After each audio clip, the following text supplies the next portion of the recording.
Hello!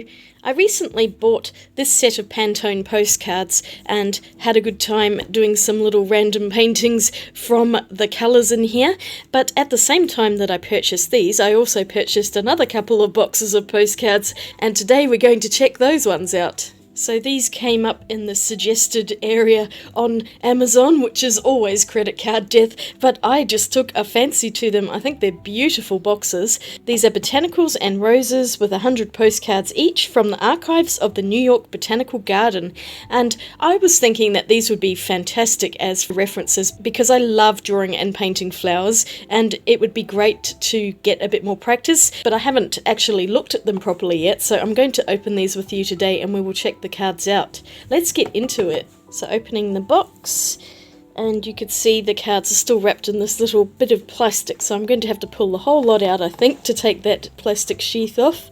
On the back of the box, actually, here's a preview of some of the cards.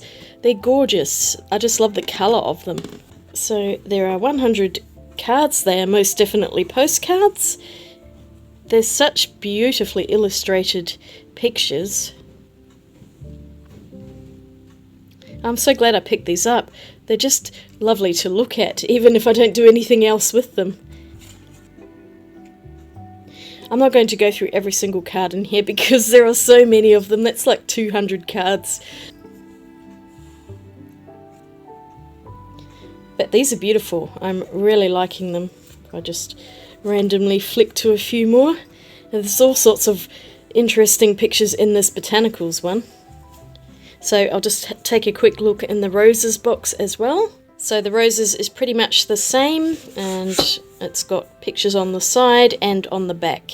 Roses are some of my absolute favourite flowers, so I thought I would choose this one as well. It's of course got that bit of plastic on, so I'm going to have to pull the whole thing out. And the fabric tag is right in underneath, so I'll just have to kind of flip it out manually. I think, there we go. Not too difficult in the end. There it is. So it looks like these might have been released last year in 2021. I'd never seen them before. It was only because I'd looked up one lot of postcards that all of these came up as well. Oh my gosh, these are really gorgeous too.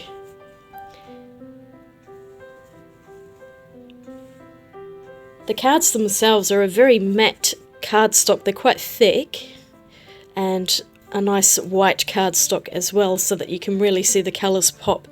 I love them. I think they are so beautiful. So what on earth am I going to do with these? Well, I guess there are many things you could do if you wanted to stick them on a board. You could even cut the pictures out and put them in an art journal or collage them, something like that.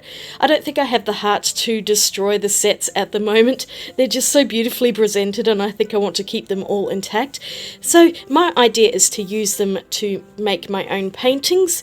I've been doing a lot of video editing lately, and we had travelled. I have not done very much art, and I am getting quite grouchy because of it. I love to do my art, and I've been missing it sorely, so I think today is a perfect day to pick some of the cards out of both of these boxes and do some artworks based on the pictures. I have not planned this really at all. It was just something I felt like I needed to do today. So I hope you enjoy my little artworks. I don't know how many I'm going to get done today. Let's see. This avocado was speaking to me. I kind of feel like I want to do it in coloured pencil, so I'm going to use this fluid watercolour paper that I've had for years, and I really need to use it up. This is a hot press finish, so it's nice and smooth. I think I might do an entire avocado drawing on here using this as my inspiration.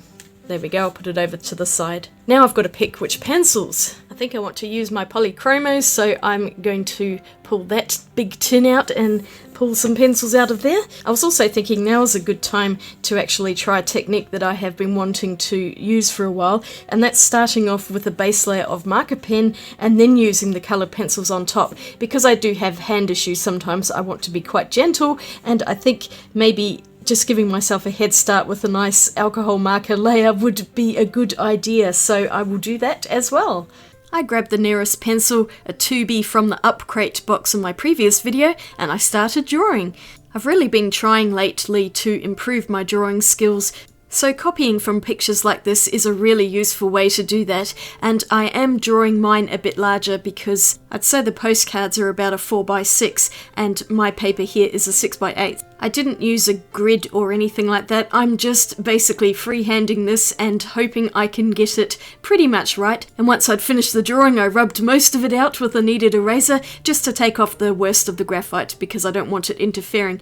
And now I'm going in with some different markers, Copics and a few other random ones that I have. I was using lighter colours for the most part. I wasn't trying to exactly colour match, just get a base layer which would work with coloured pencils over the top.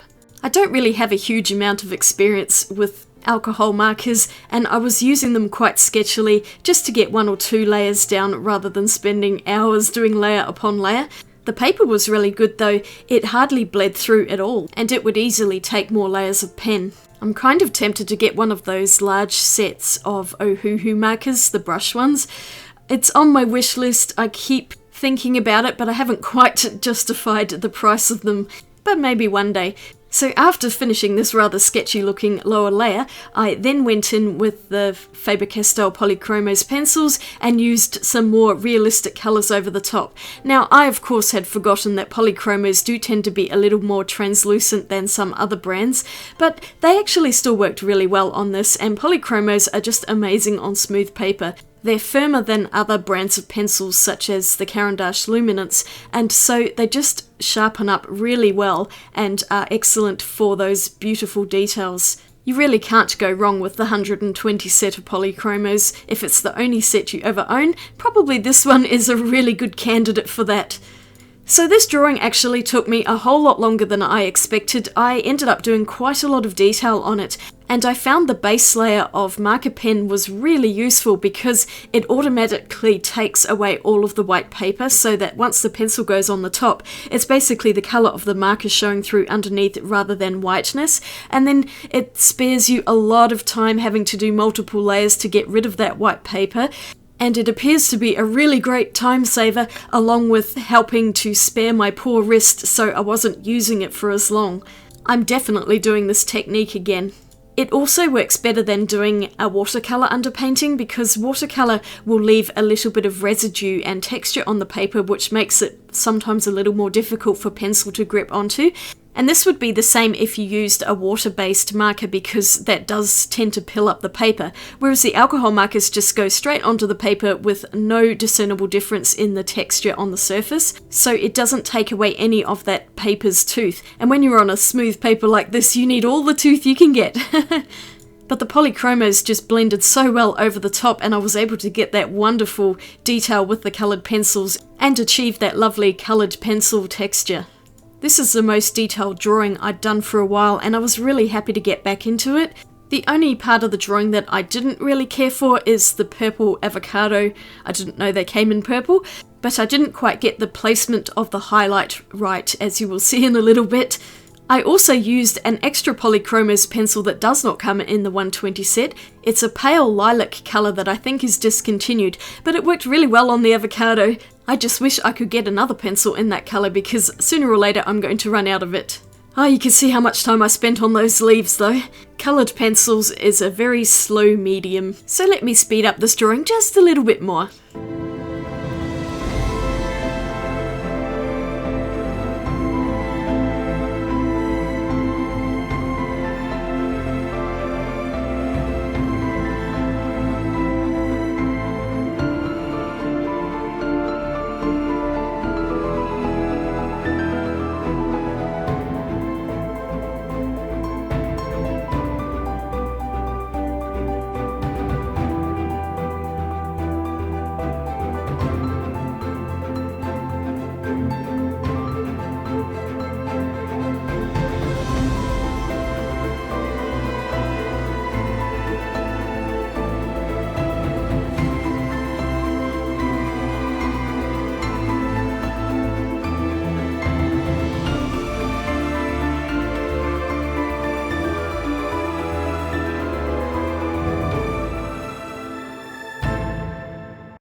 Pulled this one out of the rose box, a cabbage rose with a little butterfly, and I'm going to use the same paper.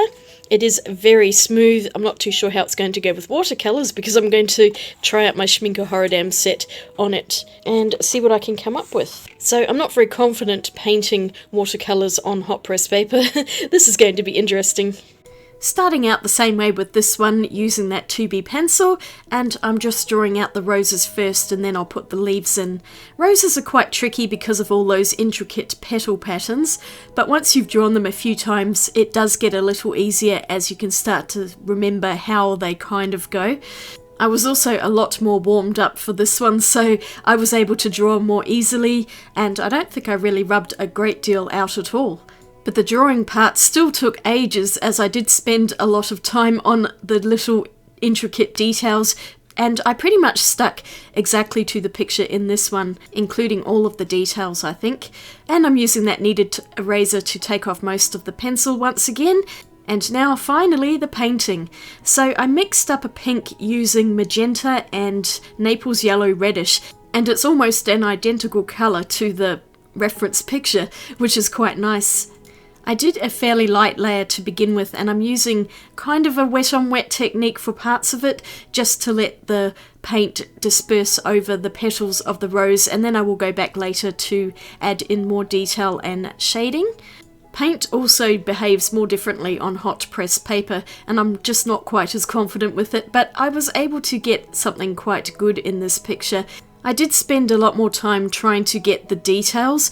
Normally in a watercolour painting I am a lot looser, but I was painting quite tight in this one. I was really just trying to get as much detail as possible as I could from the roses. Watercolour paint is a little more difficult than coloured pencils to get that detail, so it was quite challenging, but using some smaller brushes does help. I thought this paper was cotton, but I don't actually think it is. But nonetheless, it actually worked pretty well, and I am very happy with the outcome of this painting. It took me a long time to do, and quite a lot of layers as well. Schmincke paints are very delicate, and they do benefit from multiple layers. They're much like Sennelier paints in that respect.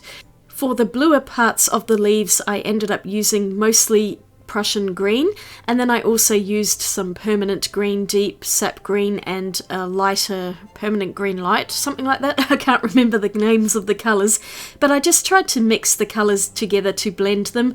They were quite blobby to begin with, and I did have to go back over everything with another layer to get some more definition in the paint. I did consider going over everything with coloured pencils, but instead I decided to push myself with the paints and see how much detail I could get just with watercolour paints. I'm actually really glad I did that. Even though it may not be quite as detailed as the pencil drawing, I really still love how this turned out, and the pink of those roses is so pretty. I didn't want to lose the colour by putting coloured pencil over the top. Sometimes it's best just to leave well enough alone.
Okay, I'm going to finish this one now because I'm at that point where I'm messing with it and I'm probably just going to ruin it, so I think I'll leave it for now.